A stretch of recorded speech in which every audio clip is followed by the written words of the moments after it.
Hey, I wanted to make a quick video today because the topic of how much should I eat when I'm doing OMAD and all that, it comes up a lot. And if you've ever had the experience of after a meal feeling like, oh, was that too much? Like, is this good for my body? I've questioned, like, am I hurting my body? Am I hurting my digestive system? Is this too much for me? And I want to share a lot of ideas. I'm not going to tell you what to do. I'm not going to tell you what's right or wrong. I'm just sharing food for thought, just ideas so that you ask yourself questions that will empower you on your journey. I'm not here to tell people what to do. And the first thing that I want to share, which has come up more than I've ever expected. I've experienced this. My parents have experienced this. Many people in my YouTube comments talk about this as well. Is that when I eat a lot of either a high amount of food or a lot of carbs, the next day I'm very hungry, even in the morning. Yeah, and even if I'm very used to fasting. And this is not a debate of, oh, keto is better and you have to. I'm not going to go into that, and we're all different. I don't even want to go there, but it's just because a lot of people say, oh, you have to eat so many calories, or you need to get this amount of food, or you're going to start losing too much weight and too much muscle and this and that. But I want to offer that idea, insight, I don't know what you want to call it, but the fact that when we eat maybe more than we need, it could be for many reasons. There are many different theories of why that could happen. But you have that huge meal, it's going to take a lot for your body to digest that. The next day, you might either not feel amazing, maybe you didn't sleep well because of overeating at night, if that's your chosen eating window. And is that best for our bodies? I know, of course, if we're going to have only one meal a day, of course it's going to be a big meal. I'm not expecting you to have a tiny meal once a day for the rest of your life. I'm not saying that at all, but I just invite you to consider the possibility that maybe we're eating more than our bodies can handle. That's why I talk a lot about the pre-meal drink. You can watch my video on that.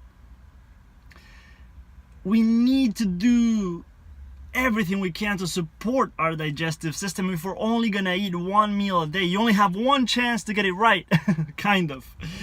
And it's easy to overeat, very easy to overeat, because it's hard for us, I believe, as human beings to eat based on our body's needs instead of just eating from here, because that expert told you need this many grams of protein and these many grams of fat, and whatever your choice and decision and belief is about carbohydrates. Like, we tend to eat more from here, and that's okay. I do it all the time. I'm not judging anyone, but we tend to do that a lot.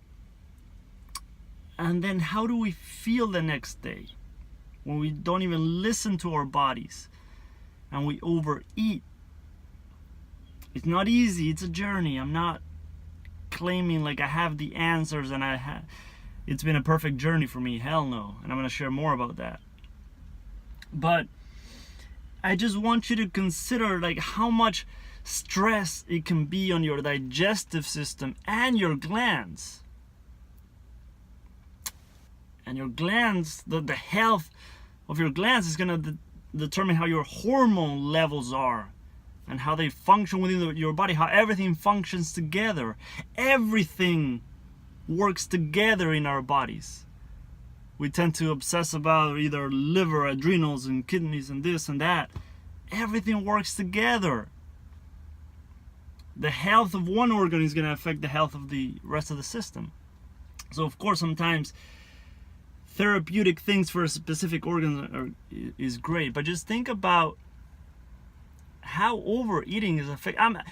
The reason I share this is because it's messed up my health.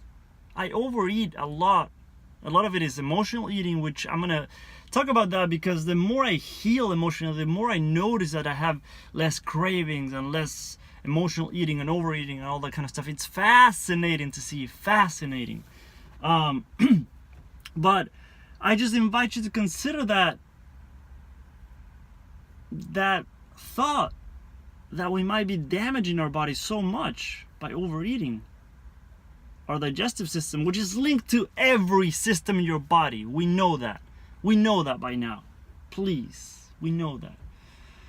And I do strongly believe in the power and the benefits of feasting and fasting. I do believe that has a benefit. I've experienced it. I've felt it. I do believe that. But here's a question for you. Just consider this, food for thought. What if our definition of feasting is a little enlarged, is a little out of proportions? What if our belief of what feasting is a little way too much for our bodies? A little way too much. That doesn't make a lot of sense. Is that a sentence? But you know what I mean. It's more than our bodies can handle, which is the idea of a feast. I know that. But if we're doing that every single day, over time, is that good for our bodies? Is that good for our organs and our glands and our system? I don't know. I don't know. Consider also for the people who are not doing keto and OMAD, the blood sugar spikes. It's a little, it can be a little much, I believe, for our bodies to handle that meal with so many different components at the same time to digest that. Imagine what your body's going through at night. If OMAD is if you eat at night with OMAD, just imagine how much work your body's doing at night when it's supposed to be healing and regenerating and cleansing and detoxing and getting healthier and stronger. And we put such a huge meal in our bellies. Just stuff to consider. I love OMAD. I love it, but it's cool to be like devil's advocate every once in a while and just like think about all sides of. We can't become dogmatic about a diet or about a lifestyle, about our approach. I know what's fascinating is that when someone calls someone's diet out, if you get triggered, question why. Like there's videos about like bashing like keto. If you're doing keto and you get triggered, why do you get triggered about a diet? Why do we identify ourselves so much about a diet? It's fascinating. Okay, that's it for that little rant, but it's fascinating. The other point that I want to share is that when we eat a huge meal, right? Think about, not all of us. Nothing that I'm sharing it happens to 100% of the people, right? But if you experience this, just question this. Like, if you feel a lot of fatigue, if you feel very tired after your meal, wouldn't that be a sign? And some people might say, oh no, like animals in nature, they eat and then they go and take a nap and that's what we're supposed to do and all that. Okay, cool. Like if that's how you feel, I'm not trying to change your beliefs. I'm just suggesting questions. Wouldn't that insane amount of fatigue be a sign, right? The sluggish system, sluggish body, because we can't deal with such a huge meal. Just a question. Not trying to say that. I don't know. Just offering food for thought. Let's see. I took some notes. I want to make sure. Oh, the longevity benefits. And I have some notes, but of course there's way more that we could talk about, but I want to try to keep it short. But the longevity benefits, right? Many of us do it for the longevity benefits more than like losing weight. I'm not doing it to lose weight. The longevity benefits, most, if not all, and many longevity experts agree that all longevity studies and experts agree that one of the main protocols for longevity, one of the main tools that we can use for longevity is caloric restriction. So now we have the advantage of like, okay, it's only one meal a day, way easier to restrict my calories. No, not way too low, I'm not saying that, but I have that chance, but I'm obsessing about a number that a calculator online told me that I need to eat. So I'm gonna eat more even though I feel like shit, even though my body can't handle it, even though my digestive system can't handle this much food, I'm gonna eat more. So now we have all these incredible benefits from OMAD, and you can watch my video on that. I like that video, 25 benefits of OMAD. And now we're like undoing kind of all those benefits because we're eating so freaking much in one meal that our body can't handle that.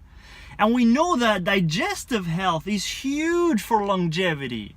It's so important because every system is linked to our digestive system. Your immune system, everything. And now because someone on YouTube told you that you need to eat more calories because otherwise you're gonna whatever, we're not listening to our bodies and we're listening to the experts and we're messing our body up. I hear a lot of people tell me how much they struggle to get all their calories in. And guess who told them how much they need to eat? A calculator online. I know that it's been studied and I know that. But what if caloric restriction is more beneficial than we even realize? And I'm not saying long term, chronically, every single day, long term for the rest of your life, restrict your calories. But what if every once in a while? What if it's beneficial? What if, you know what I find fascinating is that how many times has it happened that there's been a discovery on health, on whatever, science, and then 100 years later they're like, oh crap, we got it wrong. That's not the way it is. What if that calorie calculator, I don't know, to me it's kind of funny that we're going by I don't know, I won't go into that. And I know that's going to trigger a lot of people because there's people that we tend to obsess about science, and I want to make a video on that because I think it's a fascinating topic. So if I'm triggering you, I'm sorry, but question why you're getting triggered. Just question that. There's nothing wrong with getting triggered, nothing wrong with that. But why, when people challenge an idea that you so strongly believe in, you get triggered? It's fascinating. And I'm saying that because I used to get triggered so much when people talk about health. So that's it. I'm going to keep it there. Relatively short, kind of. And I hope that helps. So what an idea that you could do is that we obsess about, okay, I have to have a 23-hour window or I'm not getting the greatest autophagy benefits and all the regeneration and healing my gut and this and that. Yeah, you're healing your gut, but if you're eating too much in one meal, you're not healing your gut that much.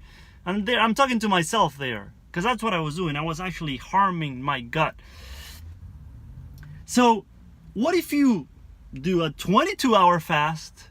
Oh my God, but I'm losing 1 hour of fasting. Like, I used to obsess so much about that. Do you really think, just ask yourself this question, do you really think that if you push down, if you decrease your fasting window from 23 hours to 22 hours, do you really think that that's going to make such a huge difference in your health?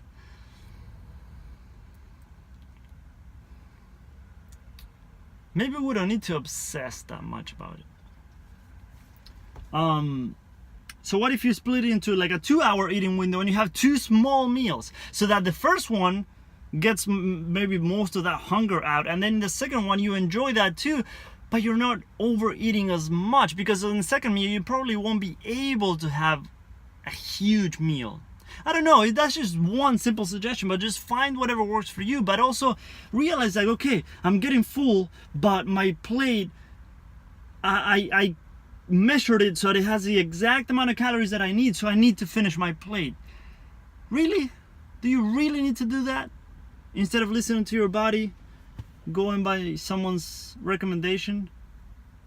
I don't know. Just a question. I'm gonna stop. This rant is getting long. I just wanted to share that because a lot of us are struggling on the diet. If you feel like this can help someone, just share with them, because I love YouTube. But we have to realize that everyone's going through their journey. So people that recommend things, it might have worked for them. So if what I'm sharing doesn't resonate with you, please don't listen to me. Please don't follow any of the advice that I'm giving if this doesn't resonate with you. But just be careful of what you follow religiously, strictly, just because someone said it on YouTube. Just some food for thought. I gave you so many questions today, and I hope at least one of them helps. Hope you're having an amazing day.